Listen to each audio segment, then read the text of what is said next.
Hey horror fiends, welcome back to American Nightmares, where we dig up the creepiest true tales from America's darkest corners. Tonight, we're heading to the infamous Cecil Hotel in Los Angeles 2013, where 21-year-old Elisa Lam checked in for a solo trip, but what happened next would baffle the world. Caught on elevator footage acting like she was dodging invisible demons, then vanishing without a trace, until her body turned up in the rooftop water tank, naked and drowned. Was it her bipolar meds, foul play, or something supernatural lurking in that cursed hotel? Smash that subscribe button, hit the bell, and share your own creepy Cecil stories in the comments. Lock your doors, turn off the lights, and let's dive into this LA nightmare. It was February 2013, and Elisa Lam, a 21-year-old Canadian student from Vancouver, was chasing a dream. Solo traveling down the West Coast, from Vancouver to LA, with her backpack full of journals, a camera, and a heart full of wanderlust. Elisa was a dreamer, slim, with long black hair, big brown eyes that sparkled with curiosity, and a smile that lit up rooms. She was battling bipolar disorder, but meds kept her steady, and this trip was her big escape, a chance to feel alive. She'd been blogging about it on Tumblr, posting photos of Seattle's Space Needle, the Pacific Coast Highway's curves, her words bubbling with excitement. LA, here I come, sunshine and second chances. She rolled into Los Angeles on February 1, the city a sprawl and beast of palm trees, billboards, and endless traffic. Elisa had booked the Cecil Hotel, cheap, central, in downtown LA Skid Row. It was a dive, but at $82 a night, it fit her budget. The Cecil was infamous. Built in 1924 as a budget spot for transients, it had a dark history. Serial killers like Richard Ramirez stayed there, suicides jumped from its windows, and folks vanished without a trace. But Elisa didn't know that. She checked in at the Stay on Main, the Cecil's rebrand. Her room a cramped box with thin walls, the elevator a creaky box of steel. "It'll do," she texted her parents, snapping a selfie with a peace sign, her smile bright against the faded wallpaper. That first night, February 1, Elisa hit the town. Hollywood Walk of Fame, the Griffith Observatory, the buzz of LA Electric. She posted on Tumblr, "City of Angels or Devils? Feeling both tonight." Back at the Cecil, she crashed hard, the city's hum lulling her to sleep. But by February 2, things shifted. Elisa's texts to friends grew erratic. "Feeling watched. The hotel's weird, but cool weird." She skipped her meds one day, the bipolar swing hitting like a freight train, euphoria crashing into paranoia. The Cecil's vibe didn't help. Thin walls echoing with neighbors' shouts, the elevator stuck between floors, the lobby a parade of the down and out. February 3rd, 2013, around 12:15 a.m. Elisa was in the hotel's elevator, alone, the camera catching her on grainy black and white footage. She looked frazzled, black hair messy, hoodie up, eyes darting like she was dodging invisible bullets. She pressed buttons frantically, the doors opening and closing, but she didn't step out. It was like she was hiding, peeking out, then pulling back. Her hands gestured wildly, pointing at nothing, her mouth moving in silent words. The doors stayed open for minutes, her behavior looping, press, peek, retreat. Then she stepped out, the doors closing behind her. That was the last footage of Elisa alive. The hotel staff reviewed it after she went missing. No one saw nothing unusual, but viewers later would. Elisa's movements were jerky, like she was arguing with someone off camera, her gestures frantic, almost choreographed.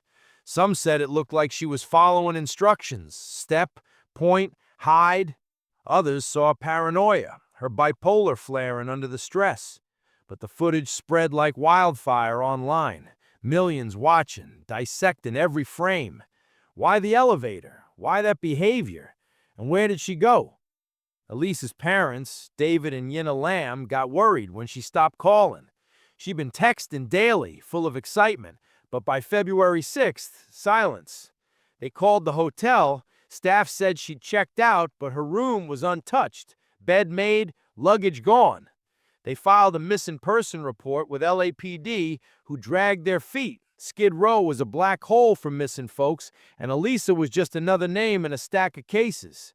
The Lambs flew to LA, plastering flyers everywhere. Her photo, a sweet girl with a shy smile, plastered on poles from downtown to Hollywood. The Lambs teamed up with the LAPD's Missing Persons Unit, Detective Scott Klug taking the case. Klug was a vet, hardened, skeptical, with a gut for when something felt off. He reviewed the elevator footage, the last known image of Elisa. "Looks like she's hiding from someone," he told the Lambs, but no one matched her description on cameras. The hotel staff, mostly immigrants keeping their heads down, claimed she was nice, quiet. But the Cecil had a rap sheet: 16 deaths since 2005, from overdoses to suicides. "It's a bad place," Klug said. "Attracts bad luck." Volunteers scoured Skid Row, the Lambs posting on forums, Twitter, Facebook. Hashtag Find Elisa Lam trended. Internet sleuths dissecting the video. Some said she was high, others possessed. The footage showed her pressing buttons, then stepping out, but the doors didn't close right away. Why? Her gestures, pointing, waving, like she was talking to someone invisible. The Lambs begged for tips, but leads dried up. Elisa's credit card was used once, February 1, for a bus pass, but nothing after. Her phone pinged off towers near the hotel, then silence. Klug dug into the Cecil's history. Built in 1924 for transients, it housed Richard Ramirez, the Night Stalker in the 80s, and the Black Dahlia's killer stayed there too. Suicides, murders, overdoses, dozens over decades. The hotel was a vortex, sucking in the lost. Klug interviewed residents, addicts, runaways, all with eyes like they'd seen too much. One, a woman named Cecilia, whispered, "The elevators, they don't work right. Things slip in and out." Klug dismissed it, but the Lambs clung to hope, praying Elisa was just lost. February 19, 2013, 17 days missing. Hotel guests complain of weird taste in water, foul smell. Maintenance checked the rooftop tanks, 4 1,000-gallon beauties for the whole building. They opened one, and there she was, Elisa Lam, naked, curled in fetal position, her skin pruned like she'd been in water for weeks. The water was a drinking supply. Hundreds of guests had showered, cooked, sipped her bath. The coroner pulled her out, a body bloated but intact. No trauma, no drugs in her system beyond her bipolar meds. The Lambs were shattered, David collapsing at the news. LAPD called it accidental. Bipolar episode. She climbed the fire escape to the roof, slipped into the tank, drowned. But how'd she get in? The lid was heavy, locked from outside. No fingerprints, no ladder marks. Klug pushed for foul play, but the coroner ruled accidental. Case closed. The footage went viral. Millions watching, theorizing. Was she possessed, murdered? The Cecil's curse. Elisa's Tumblr, Eternel, was full of poetry, prayers. Her last post, "Goodbye to my dreams."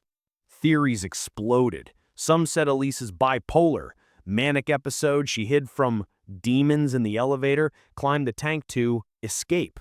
Her meds were missing, but she'd stopped taking them, crashing into paranoia. Others saw murder. How'd she open the tank? A killer? The Cecil's history fueled it. Richard Ramirez, serial killers, suicides. The Black Dahlia link. Elizabeth Short stayed there, her body mutilated nearby.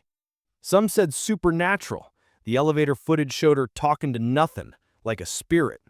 Online sleuths slowed the video, shadows moving, whispers in the static. The Lambs sued the hotel, but it settled. No admission. Klug, haunted, kept digging. He found 1986 records. A woman, Margaret Voss, found in a tank, phone in hand. It's in the house. The Cecil had a pattern. Deaths in elevators, tanks, rooftops. Elisa's body was pristine, no struggle, but toxicology showed no drugs. The water test, traces of her meds, but she'd been in there since February 1. How'd she survive 18 days? Klug called it impossible, but the case stayed closed. Elisa's story lingers. The footage, a modern legend, millions watching, debating. Some see mental illness, others, the hotel's dark heart.